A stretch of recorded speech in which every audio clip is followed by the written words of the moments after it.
Hi guys, good day. So it's me, yo, Abiji. So for today's video guys, samahan niyo ako at magmi-me time tayo. So actually, this is not the usual me time na ginagawa ko kasi this time guys, mag-grocery tayo.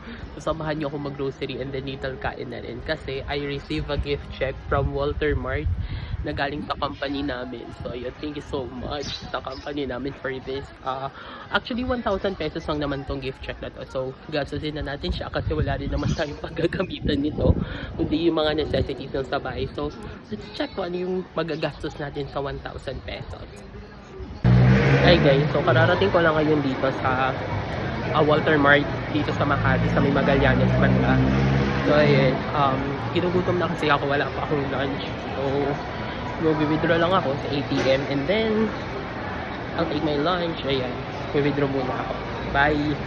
So guys, here's my lunch. So we have here the garlic and shrimp pizza and SNR. So ayan, I went to SNR Pizza and then I also have fries and this one-piece chicken and rice. So yun guys, come on, let's eat! So yun guys, just to explain, I don't really eat that much na talaga, no? Pero, ano kasi, hindi pa kasi ako nagbe-breakfast. So, usually talaga pag hindi pa ako nagbe-breakfast and then I'm going to do late lunch at the same time, marami na talaga yung kinakain ko.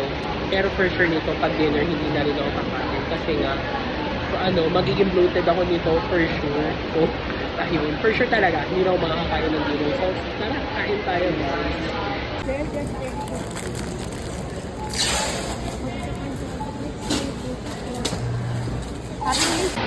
So yun guys, tapos ko na mag-grocery and kung napansin nyo, most sa mga pinamili ko is puro mga pambaon ni Mateo and then some mga dilata para sa bahay. So now I'm here sa Dairy Queen. Yan, so I'll be having this strawberry Oreo. So nagpa-add lang ako ng strawberry dito. It cost me 118 pesos. So yan, tingnan na yung fix guys. Opa, hindi na hulog. Huwag mo nga lang tataktakin. So ayun guys, this would actually ends my video. So ayun, if you have any suggestion ganun, please let me know. And I hope na nag-enjoy kayo sa ating me time next. Sige guys, bye bye. See you sa next video. Uy!